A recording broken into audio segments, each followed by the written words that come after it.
दरबार में बीरबल से जलने वालों की कमी नहीं थी। बादशाह अकबर का साला तो कई बार बीरबल से मात खाने के बाद भी बाज न आता था। बेगम का भाई होने के कारण अक्सर बेगम की ओर से भी बादशाह को दबाव सहना पड़ता था। ऐसे ही एक बार साले साहब स्वयं को बुद्धिमान बताते हुए दीवान पद की मांग करने लगे। बीरबल अभी दरबार में नहीं आया था। आठ बादशाह अकबर ने साले साहब से कहा, मुझे आज सुबह महल के पीछे से कुत्ते के पिल्ले की आवाजें सुनाई दे रही थीं, शायद कुतिया ने बच्चे दिए हैं। देखकर आओ, फिर बताओ कि यह बात सही है या नहीं। साले साहब चले गए। कुछ देर बाद लौटकर बोले, हुजूर आपने सही फरमाया, कुतिया ही ने बच्चे दिए हैं। अच्छा, कितने बच्चे हैं? बादशाह ने पूछा। हुजूर वह तो मैंने गिने नहीं। गिनकर आओ। साले साहब गए और लौटकर बोले, हुजूर 5 बच्चे हैं। कितने नर हैं, कितने मादा? बादशाह ने फिर पूछा। वह तो नहीं देखा। जाओ देखकर आओ। आदेश पाकर साले साहब फिर गए और लौटकर जवाब दिया, 3 नर 2 मादा हैं हुजूर। नर पिल्ले किस रंग के हैं? हुजूर वह देखकर अभी आता हूँ। रहने दो, बैठ जाओ, बादशाह ने कहा। साले साहब बैठ गए। कुछ देर बाद बीरबल दरबार में आया।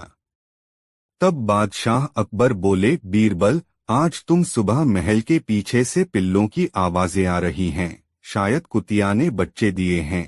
जाओ देखकर आओ, माजरा क्या है।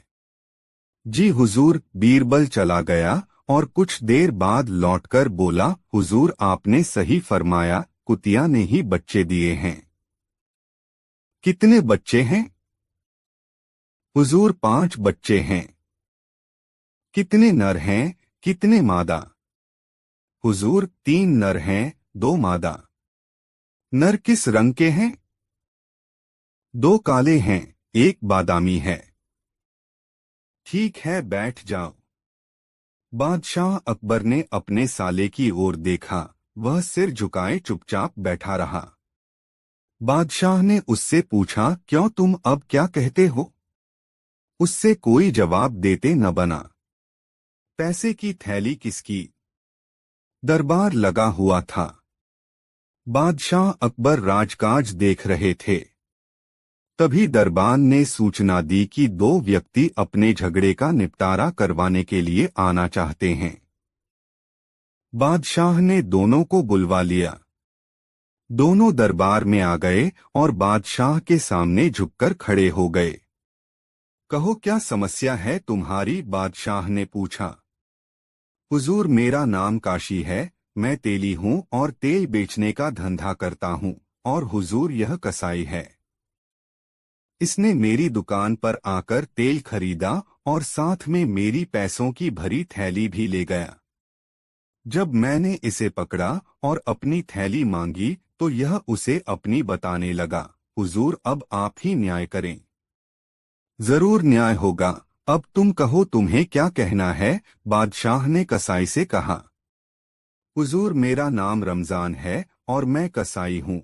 हुजूर जब मैंने अपनी दुकान पर आज मांस की बिक्री के पैसे गिनकर थैली जैसे ही उठाई, यह तेली आ गया और मुझसे यह थैली छीन ली। अब उस पर अपना हक जमा रहा है। हुजूर मुझ गरीब के पैसे वापस दिला दीजिए। दोनों की बातें सुनकर बादशाह सोच में पड़ गए। उन्हें समझ नहीं आ रहा था कि वह किसके हाथ फैसला दें। उन्होंने बीरबल से फैसला करने को कहा। बीरबल ने उससे पैसों की थैली ले ली और दोनों को कुछ देर के लिए बाहर भेज दिया।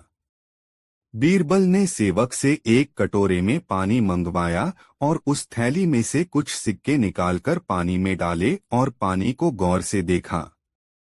फिर बादशाह से कहा, हुजूर इस पानी में सिक्के डालने से तेल जरा सा भी अंश पानी में नहीं उभार रहा है।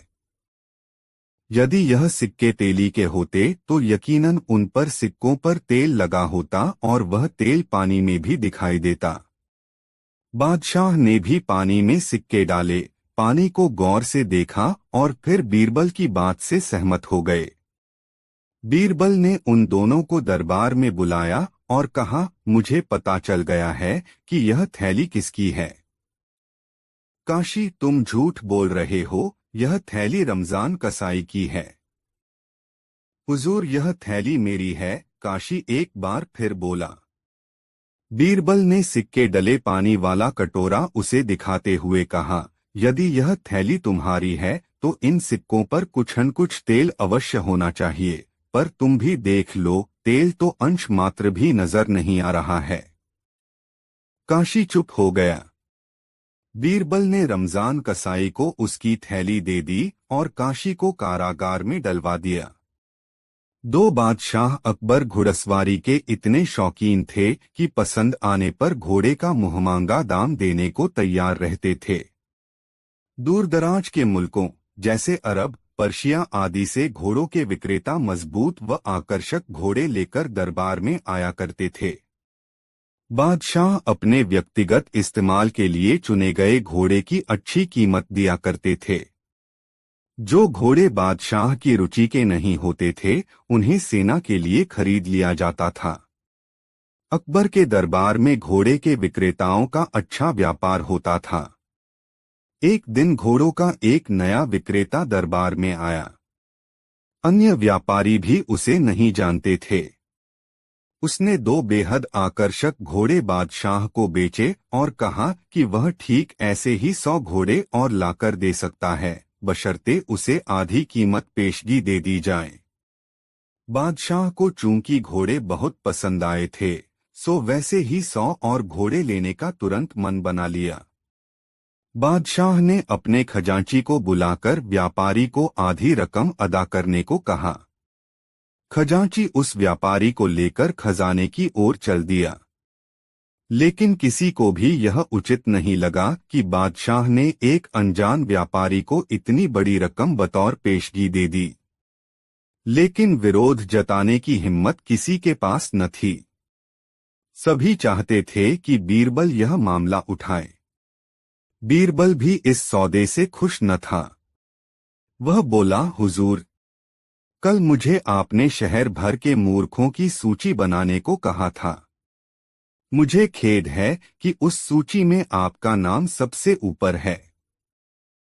क्षमा करें बादशाह सलामत। बीरबल अपना सिर झुकाते हुए सम्मानित लहजे में बोला, आप चाहें तो मेरा सर कलम करवा दें, यदि आपके कहने पर तैयार की गई मूर्खों की फहरिस्त में आपका नाम सबसे ऊपर रखना आपको गलत लगे। दरबार में ऐसा सन्नाटा छा गया कि सुई गिरे तो आवाज सुनाई दे जाए। अब बादशाह अकबर अपना सीधा हाथ उठाए, तर्जनी को बीरबल की ओर ताने आगे बढ़े। दरबार में मौजूद सभी लोगों की सांस जैसे थम सी गई थी। उत्सुकता व उत्तेजना सभी के चेहरों पर नृत्य कर रही थी। उन्हें लगा कि बादशाह सलामत बीरबल का सिर धड़ से अलग कर देंगे। इससे पहले किसी की इतनी हिम्मत न हुई थी कि बादशाह को मूर्ख कहे। लेकिन बादशाह ने अपना हाथ बीरबल के कंधे पर रख दिया। वह कारण जानना चाहते थे। बीरबल समझ गया कि बादशाह क्या चाहते हैं। वह बोला, आपने घोड़ों के ऐसे व्यापारी को बिना सोचे समझे एक मोटी रकम पेशगी दे दी, जिसका अतापता भी कोई नहीं जानता। वह आपको धोखा भी दे सकता है।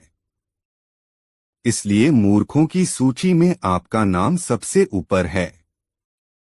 हो सकता है कि अब वह व्यापारी वापस ही न लौटे। वह किसी अन्य देश में जाकर बस जाएगा और आपको ढूंढे नहीं मिलेगा। किसी से कोई भी सौदा करने के पूर्व उसके बारे में जानकारी तो होनी ही चाहिए। उस व्यापारी ने आपको मात्र 2 घोड़े बेचे और आप इतने मोहित हो गए कि मोटी रकम बिना उसको जाने पहचाने ही दे दी। यही कारण है, बस तुरंत खजाने में जाओ और रकम की अदायगी रुकवा दो। अकबर ने तुरंत अपने एक सेवक को दौड़ाया। बीरबल बोला, अब आपका नाम उस सूची में नहीं रहेगा। बादशाह अकबर कुछ क्षण तो बीरबल को घूरते रहे, फिर अपनी दृष्टि दरबारियों पर केंद्रित कर ठहाका लगाकर हंस पड़े। सभी लोगों ने राहत की सांस ली कि बादशाह को अपनी गलती का एहसास हो गया था। हंसी में दरबारियों ने भी साथ दिया और बीरबल की चतुराई की एक स्वर से प्रशंसा की। बीरबल से एक बार शहंशाह अकबर इतना प्रसन्न हुए कि उन्होंने बीरबल को इनाम में जागीर देने का निर्णय कर लिया। बुद्धिमत्तापूर्ण कार्यों से खुश होकर शहंशाह अकबर ने जागीर देने की बात की तो कह दी, लेकिन बाद में उनका इरादा बदल गया। बीरबल ने 2-3 बार शहंशाह को उनका फैसला याद भी दिलाया, लेकिन बादशाह बीरबल को अब जागीर देना नहीं चाहते थे। एक रोज बीरबल ने कहा, हुजूर, मेरी जागीर का क्या हुआ? बादशाह बीरबल की बात अनसुनी कर दूसरों की बातों में लग गए। बीरबल को बहुत बुरा लगा और वह अब मौके की तलाश में रहने लगे। एक दिन मौका आ ही गया। बादशाह बीरबल के साथ सैर पर निकले। रास्ते में उन्होंने ऊंट देखा तो सवाल कर दिया, बीरबल, ऊंट की गर्दन टेढ़ी क्यों है? बीरबल ने कहा, जहां पनाह, यह भी किसी को पिछले जन्म में जागीर देने का वादा करके भूल गया होगा। बीरबल के इतना कहते ही शहंशाह शर्मसार हो गए और उसी समय उन्होंने बीरबल को जागीर देने की घोषणा कर दी। एक शाम बादशाह अकबर ने बीरबल से कहा, बीरबल, हमारी दाई माँ का बेटा हमारा दूध भाई है, क्योंकि मैंने दाई माँ का दूध पिया है। क्या तुम्हारा भी कोई दूध भाई है? बीरबल बोले, जी जहांपना है। बादशाह ने चुटकी लेते हुए कहा, तो तुम उसे दरबार में क्यों नहीं लाते हो? बीरबल ने कहा, जहांपना, वह अभी नन्हा सा बच्चा है, दरबार में उसे नहीं ला सकता। शहंशाह अकबर बोले, छोटा है तो क्या हुआ, कल तुम उसे दरबार में ले आओ। अब बीरबल मना भी तो नहीं कर सकते थे। वह बोले, हुजूर, मैं आपकी हुक्म का पालन करूंगा। घर आकर बीरबल ने गाय के बछड़े को खूब सजाया और दूसरे दिन उसे दरबार में लेकर पहुंच गए। अकबर हैरान होते हुए बोले, बीरबल, यह क्या है? बीरबल सिर झुकाकर बोले, हुजूर, यह मेरा दूध भाई है। बादशाह बोले, क्या बछड़ा तुम्हारा दूध भाई है? जवाब में बीरबल ने कहा, हाँ, यही है। जिस गाय का मैं दूध रोज पीता हूँ, यह उसी गाय का बछड़ा है। बादशाह अकबर बीरबल की इस बुद्धिमत्ता पर खुश हो गए। जिसका हम खाते हैं, उसका आदर करना चाहिए। शहंशाह अकबर हमेशा कुछ नया करने में विश्वास करते थे और इसके लिए धन भी खर्च करने में पीछे नहीं हटते थे। एक बार शहंशाह ने दरबार में घोषणा की, जो व्यक्ति महल से बह रही नदी में पूरी रात खड़ा रहेगा, उसे हम ढेर सारे धन से पुरस्कृत करेंगे। जाड़े की ठंडी रात में नदी के ठंडे पानी में रात भर रहना सबके बस की बात नहीं थी। एक गरीब आदमी के कानों तक जब शहंशाह की घोषणा पहुंची तो उसके कान खड़े हो गए। उसने सोचा कि घोर निर्धनता में मर कर जीने से तो अच्छा है कि मैं शाही घोषणा का पालन करते हुए पूरी रात नदी में गुजार दूं। जिंदा रहा तो गरीबी से मुक्ति मिल जाएगी और मर गया तो भी इस नरक की जिंदगी से छुटकारा मिल जाएगा। यह सोचकर गरीब धोबी ने सारी रात नदी में खड़े रहकर ही गुजार दी। दूसरे दिन वह दरबार में पहुंचा और शहंशाह से कहा, जहां पनाह, मैं नदी में पूरी रात गुजार दी है। अब मुझे शाही खजाने से इनाम दिया जाए। बादशाह अकबर ने उसे देखते हुए पूछा, तुम्हारे पास इस बात का क्या सबूत है कि तुम सारी रात नदी में खड़े रहे? सीधा सादा धोबी बोला, जहां पनाह, मैं पूरी रात राजमहल की छत पर जल रहे दीपक की लौ को देखता रहा। शहंशाह मुस्कुराते हुए बोले, अच्छा, अब समझ में आया, महल के चिराग की रोशनी की गर्मी के कारण तुम पूरी रात पानी में आराम से खड़े रहे। आथ तुम इनाम के असली हकदार नहीं हो सकते। बादशाह के इतना कहते ही धोबी का चेहरा लटक गया। गरीब और कमजोर धोबी शहंशाह से जुबान भी तो नहीं लड़ा सकता था। वह दरबार से बाहर आया और बीरबल के समीप पहुंचकर बोला, हुजूर, आप तो गरीबों के दोस्त हैं।